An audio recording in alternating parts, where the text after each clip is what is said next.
नमस्कार, आप देख रहे हैं एबीसी न्यूज नेटवर्क अतुल्य भारत चेतना। मैं हूं आपके साथ पलक शर्मा। आइए नजर डालते हैं खबर की ओर।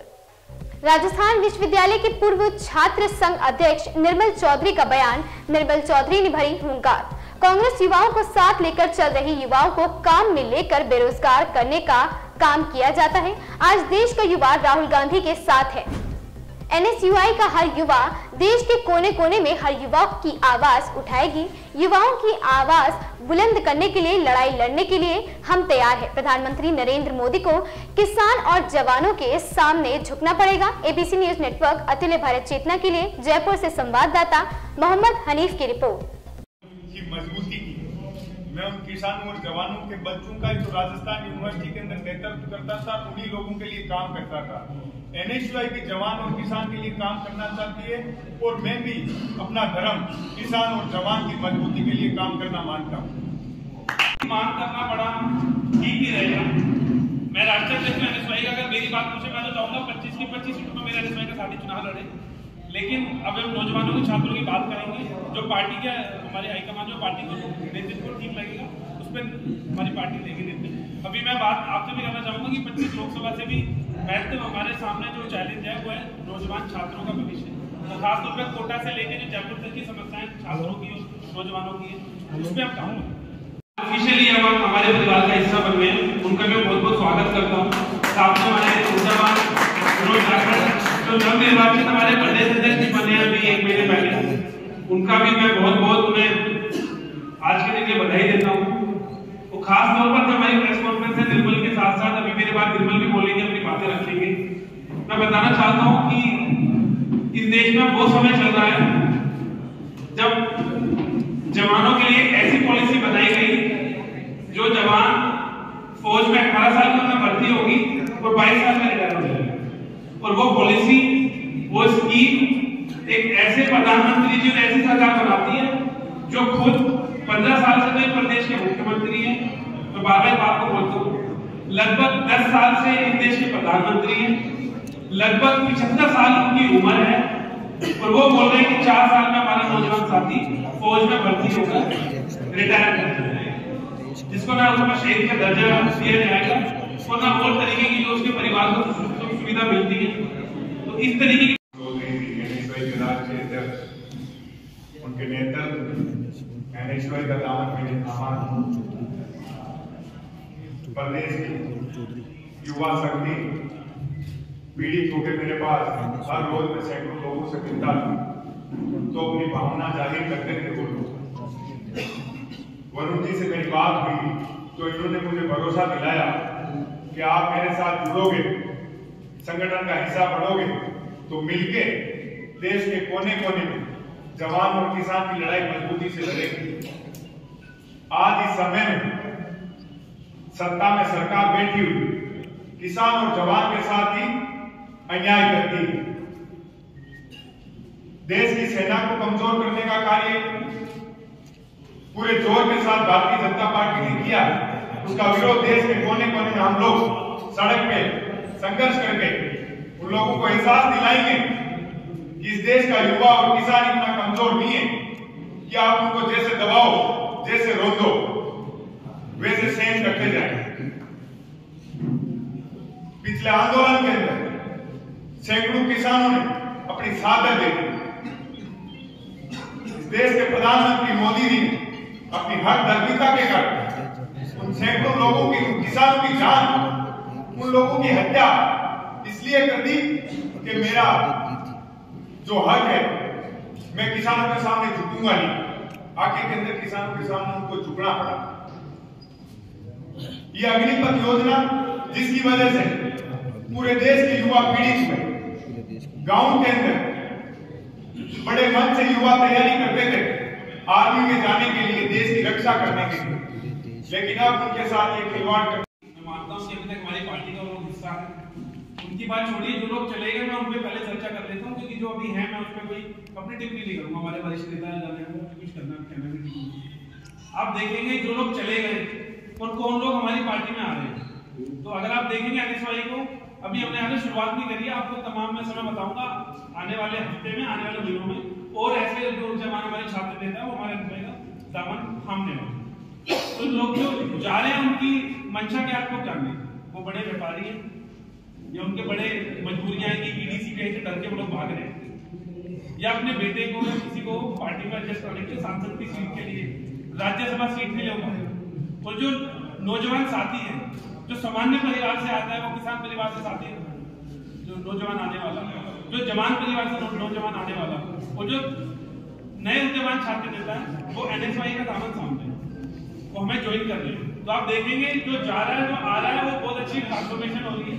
तो मैं बात करूंगा निर्मल की, कि जो जाना चाहते हैं मैं उस पर टिप्पणी ना करके जो आ रहा है मैं उन पर एक टिप्पणी जरूर करना चाहूंगा। और ये मेरे लिए गर्व की बात है। आपने मुझसे ये सवाल करा कि जो जा रहे हैं उनका बैकग्राउंड आप जान लें कि उनका बैकग्राउंड क्या है। वरुण जी, क्या राजस्थान देश के किसानों की हेल्प करना चाहते हैं, उनका आपको ऐसा क्यों लगता है कि देश के जवानों किसानों की आप हेल्प करना चाहते हैं? तो उसने कहा कि आज के समय में ऑग्निबस स्कीम का भी उसने जिक्र करा, देश में किसानों का भी जिक्र करा कि देश में आप देखेंगे किस तरीके से हमारे नेता राहुल गांधी जी भाजपा न्याय यात्रा निकाल रहे हैं, बार बार वो युवाओं की बात कर रहे हैं, बार बार वो जवानों की बात कर रहे हैं, बार बार वो किसानों की बात कर रहे हैं, बार बार वो युवाओं की बात कर रहे हैं और उनको न्याय दिलाने की बात कर रहे हैं। तो वो उनसे प्रेरित होकर और किस तरीके से उन्होंने मुझे ये बात भी बोली थी, यही समय है कि हमें अब जवान के किसान की बात करनी पड़ेगी कि खासतौर पर हमारे संगठन में एनएसवाई के अंदर मैं आपको बताऊंगा, मैंने राजस्थान यूनिवर्सिटी में आपके मीडिया के बंधुओं भी हाथ खड़ा होकर भी सवाल करा कि संगठन में ज्यादातर वही लोग हैं जो किसान परिवार से आते हैं, जिनके खुद के परिवार में कोई ना कोई फौज में रहा होगा, और ज्यादातर राजस्थान में भी ऐसे कोई लोग हैं जो छात्र राजनीति कर रहे हैं।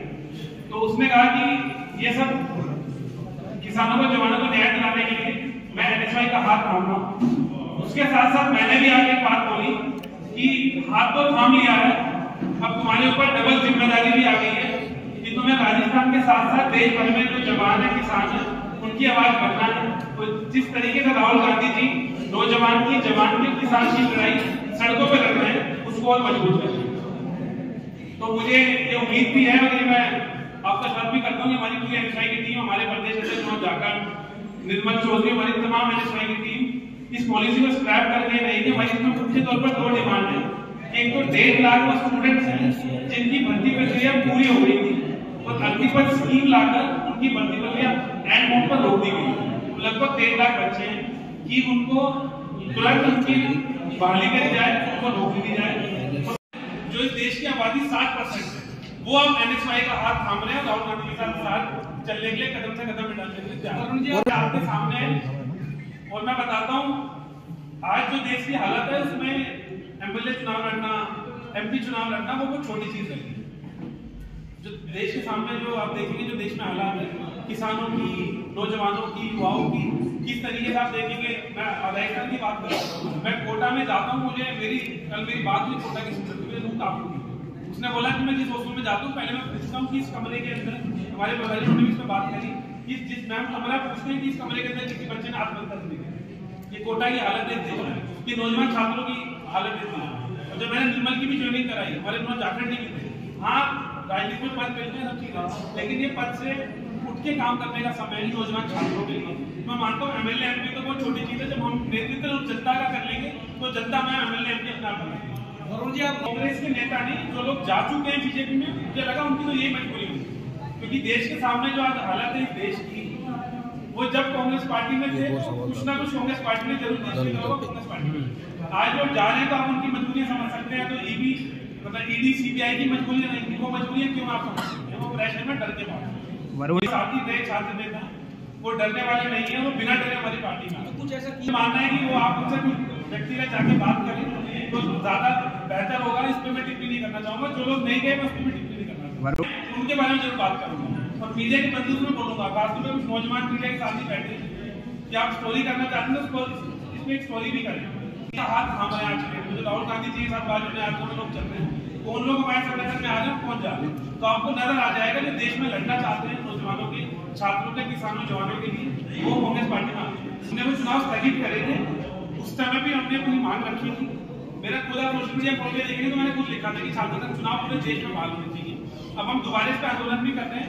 जब भी हमारे जो छात्र नेता हैं, जो एनएसवाई के साथी थे, उन्होंने इस चीज का विरोध करा था, बोला था और प्रदर्शन भी करा था विरोध के साथ साथ छात्र चुनाव बहाल होने चाहिए। और पूरे देश में हम छात्र राजनीति को पहले से प्रमोट करते हैं। हमारी विचारधारा भी है कि ज्यादा से ज्यादा छात्र राजनीति में यहाँ छात्र नेता जी ये बात बोल रहा हूँ। आचार संहिता से आंदोलन का करना देना, आंदोलन करेंगे। आचार संहिता तो इसलिए लगी ना कि आप होर्डिंग पोस्टर नहीं लगा पाएंगे। और इनमें से जो लोग बैठे, मुझे लगता है चुनाव तैयारी के लिए हाथ नहीं थाम रहे। हाँ, भविष्य में सबकी एक अपेक्षा होती है कि मैं मुख्यमंत्री बनूं, प्रधानमंत्री बनूं, सांसद बनूं, तो भविष्य की होगी। अभी हमारे एनएसआई जो साथी है, इनका खुद का ये, इन्होंने मुझे विश्वास भी दिलाया, हमारा खुद का दर्द ये है कि हम नौजवान छात्रों की पहले आवाज बुलंद करें तो सरकार को मजबूर करें उनकी आवाज सुनने की। जो देश की 60% लगभग आबादी है, आपने देखा होगा लगभग 3 लाख 4 लाख पर रेलवे खाली पड़े हैं। उनको नियुक्तियां उनकी करने को लेकर इस केंद्र सरकार की कोई नियत मुझे दिख नहीं रही है। और बेरोजगारी देश में नंबर 1 है। पूरी दुनिया में सबसे युवा देश आप देखेंगे आज हिंदुस्तान है। इसमें लगभग 55-60% वो लोग हैं जिनकी आयु 30 साल से कम है। और उस देश में बेरोजगारी का देखेंगे कितनी तरीके से बढ़ती जा रही है। और जो बीजेपी बार बार काम कर रही है जवानों को, किसानों के साथ साथ छात्रों को, युवाओं के सपने तोड़ने का, तो हम इस सरकार को, बीजेपी की केंद्र सरकार को युवाओं के सपने तोड़ने से रोकेंगे।